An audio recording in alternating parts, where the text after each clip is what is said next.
Hey everyone, I'm back with a video, and this time I wanted to cover something I just completed, and that is, as you can see, DC's fanzine that started in 1974 and it went all the way to early 1978, The Amazing World of DC Comics. It was published bi-monthly.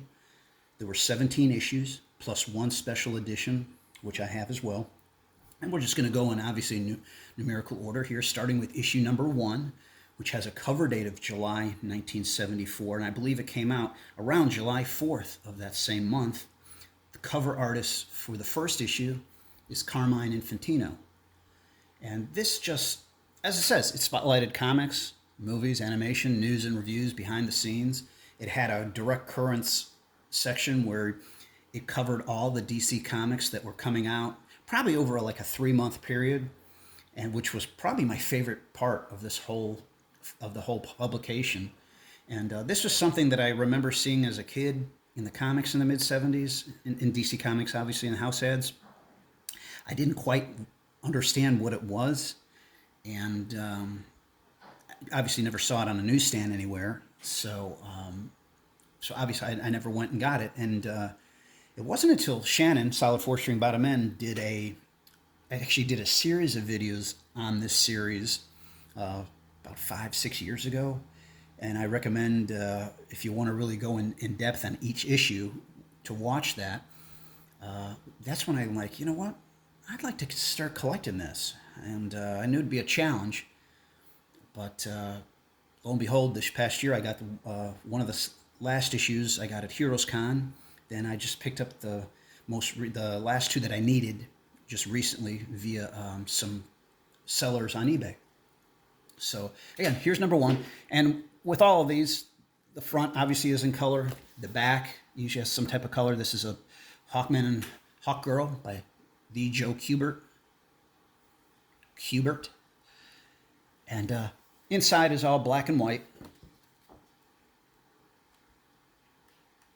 Just some really good stuff. There's the direct currents. This just spotlights about 3 months worth of comics that were to hit the newsstands at the time. And this is printed on like a heavy cardstock, which is really nice. That's issue number 1. Here's number 2. We're going to try to do all 17 plus a special edition in this video. This is a Kurt Schaffenberger cover. Cover date, September 1974. Hit the newsstands about September 10th. And I think the big spotlight is the interview with Cary Bates and Elliot S. Maggin, who were writers for DC Comics during the Bronze Age. I think they each took turns writing for doing some Justice League work and Superman, among other things. Back cover is a unpublished piece of work. It's unpublished, Fat and Slat, 2 of Ed Whelan's regular cast of characters in the 1940s in a never-before published page. Fat and Slat. That's number 2. Here is number 3. This is cool. It's a Julius Schwartz special issue with a cover done of him by Joe Kubert. Cover date November 1974. Came out November 13th. And again, Joe Kubert on the cover. The back. Oh, it's a Carmine Infantino.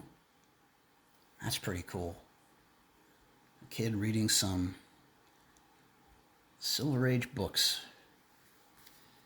What else here? Oh, inside front cover. Jackson Bostwick as Captain Marvel and Michael Gray as Billy Batson, the stars of the CBS TV show Shazam. And remember, Shazam is what he said. That's not who he is. He is Captain Marvel, the original. And it was just a puzzle. Number 4 is a special Batman issue with a cover by Jerry Robinson, January 1975 cover date. Went on sale January 28th. Remember, this was published bi-monthly. And after the 10th issue, the special edition was published, and it's in a smaller size, and we're going to get to it, and obviously after issue number 10. So that's Jerry Robinson on the front. On the back is Frank Robbins doing Catwoman. Some people love Frank Robbins' work. Some people don't. I loved his work on The Shadow. In fact, my all-time favorite cover of the Shadow, then that's DC's Bronze Age run of the Shadow, is number 8, when the Shadow confronts the Mummy. Love that cover. It's one of my all-time favorite covers of a comic. And the cool thing about this, and I never bought it because of this, and I don't even think it was advertised, was that there's an autograph of Bob Rozakis there. And then I think we recognize these characters from the Batman TV show. But that's number 4. Number 5 is a Sheldon Mayer, the man behind the golden age, and that is a self-portrait from March 1975. Went on sale April 4th. And the back this is again by Sheldon Mayer. This is Sugar and Spike. This is Sugar and Spike. An unpublished page of Sugar and Spike done by Sheldon Mayer.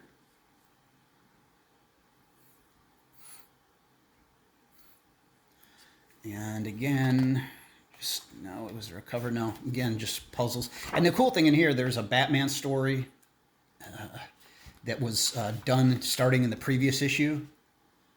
And Green Arrow was in it, and Man-Bat's in it. Very good. This is a cool issue, special Joe Orlando issue with a cover done by Joe Orlando. Number 6. Went on sale June 15th. It has also the back, House of Mystery. Who was it done by? Oh, yeah. An unused piece of work done by Alex Toth.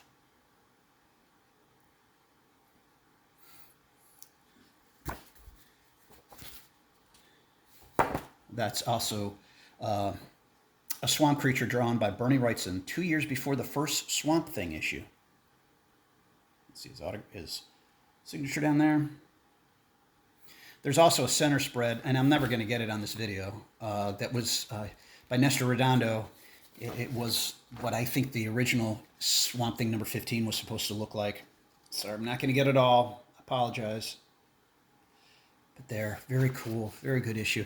And again, if I haven't said it already, the great thing about these, they're heavy cardstock. They hold up well. I think this was the first Amazing World of DC Comics issue that I ever got. Number 7 is a special Superman issue. Superman, Batman, 2 of my favorite heroes. And this is, again, issue number 7. Yeah, it's a July 75 cover date. It went on sale July 15th. That's Kurt Swan on the cover. And on the back is back cover done by Neil Adams. And again, I highly recommend going back into Shannon's archive of videos, because he really goes in depth on each issue, showing the insides, a bunch of the artwork done on the inside and stuff. I'm just kind of just showing front and back covers. But this is number 8, with the cover date of September 1975. Went on sale September 19th. That's a Carmine Infantino cover. And you got Adam Strange, Batman, Flash, Gorilla Grodd, and of course Carmine himself. Grodd, show some respect and put the banana down. Back cover, and I don't know, it's the member certificate of the Supermen of America Club. Doesn't say who did it, but that's pretty cool.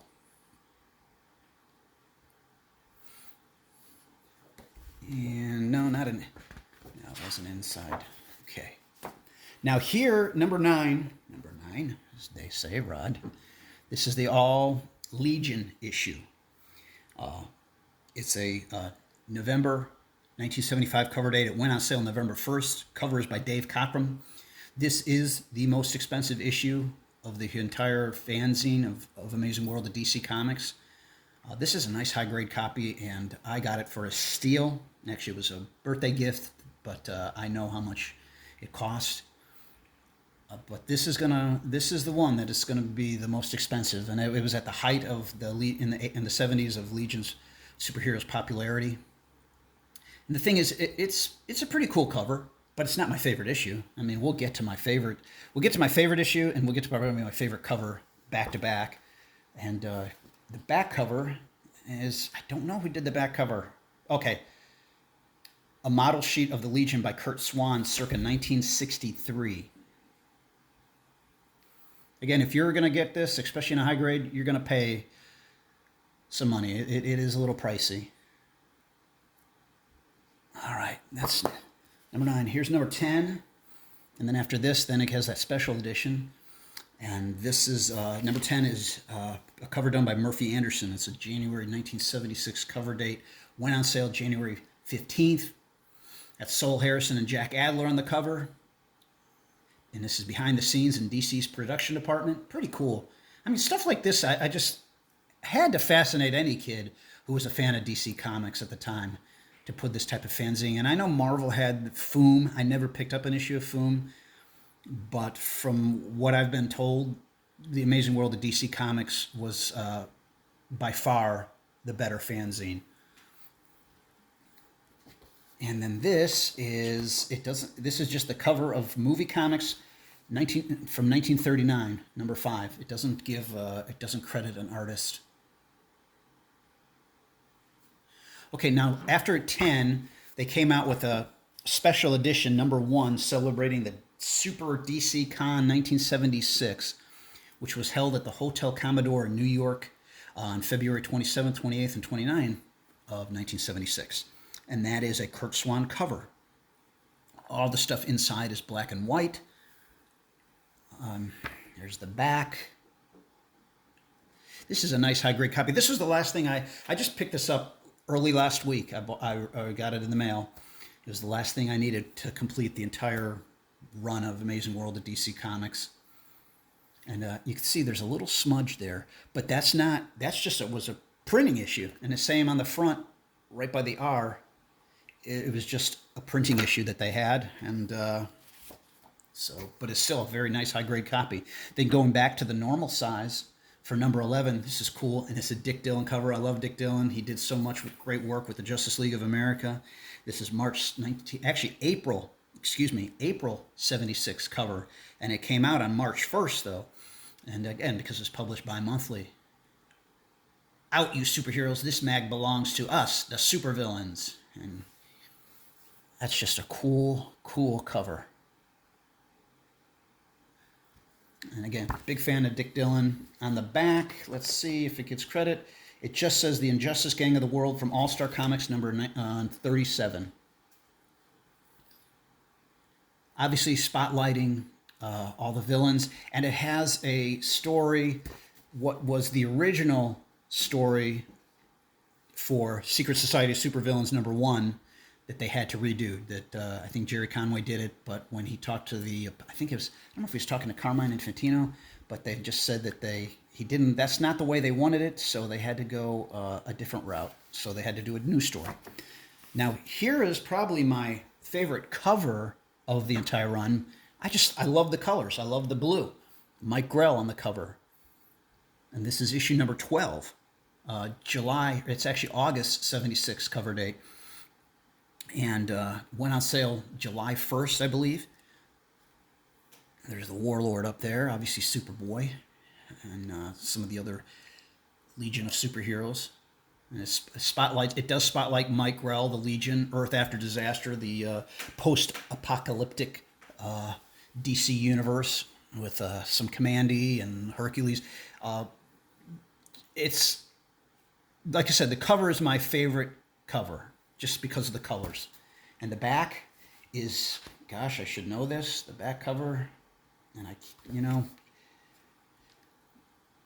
so the Metal Men, oh gosh, I'm embarrassed, but I don't recognize that signature. I'm sure, Shannon, you know.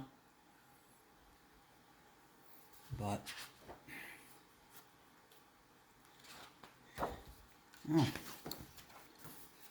what young boy didn't have a crush on her? Isis from the TV show. And spotlight on this is Welcome Back, Kotter, which DC did a comic on. All right, moving along to issue number 13. Cover date, November of 1976. Hit the newsstand around early October. Sergio Aragones on the cover. So this I cover some of his work, plop, just a cool, funny cover. And in the back, Wally Wood. Now it looks like it belongs right on the cover of Plop. Just nice cover. Most of these issues are in pretty nice shape. I was fortunate. This one I probably need to upgrade a little, but this is my favorite. You all know why. This is March 1977 cover date, special issue, all about the Justice League of America. Again, Dick Dillon on the cover, and I think that's good that he did it because he did so much of the Justice League of America. And this is, again, all about the Justice League. This is my favorite issue. Behind the scenes of the Superman movie with director Richard Donner. And then on the back cover is also, that's the back cover. I don't think that's Dick Dillon. Again, Shannon will know. But I've read this many times. It is my favorite, and I need to get a little upgrade. It's a little wear there, but it's my favorite. This was the last of the regular size fanzine that I had to pick up, and I got that a couple weeks ago. I was looking for it at Heroes Con. Nobody had it. So I found, I made an offer. Somebody had a nice copy. This is a very fine, it's number 15, spotlighting Wonder Woman, and has photos and articles on her TV counterpart, it says on the front cover, Linda Carter. And Mike Netzer does the cover for this for August of 77, and it came out August 1st.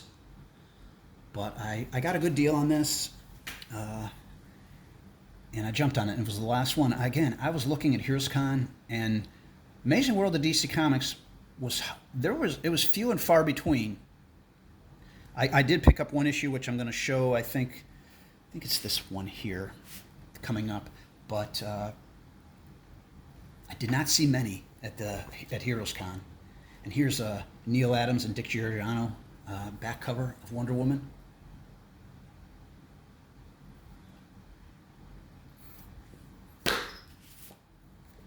Okay, number 16. One more to go after this. This is a December 1977 cover by Marshall Rogers. Came out December 1st, a Golden Age issue. Pretty cool. And the back cover, because actually it's still Marshall Rogers, because it's let's try to do this without damaging it. Let's see if I can get it that way. I'm sorry, but I just wanted to show these. Last one, and I did buy, I got this I believe I got this at Heroes Con. And it is the last one from April 1978. Went on sale April 1st. The cover is by Alan Weiss. And obviously spotlighted the Captain Marvel family. Pretty cool. Again, in the 70s, when Shazam came on TV, I was a big fan because, again, I liked those powerful superheroes. I didn't know the history that, that he started not in DC. He wasn't an idea of the DC universe, and actually DC kind of put him out of business for a while, so to speak. And here's the back cover by John Workman from 1978. Captain Marvel in the Magic Word. But that's it. All 17 issues plus the special edition. Amazing World of DC Comics. Thanks for watching. Hope you enjoy it. We'll talk to you all later. Take care, everyone.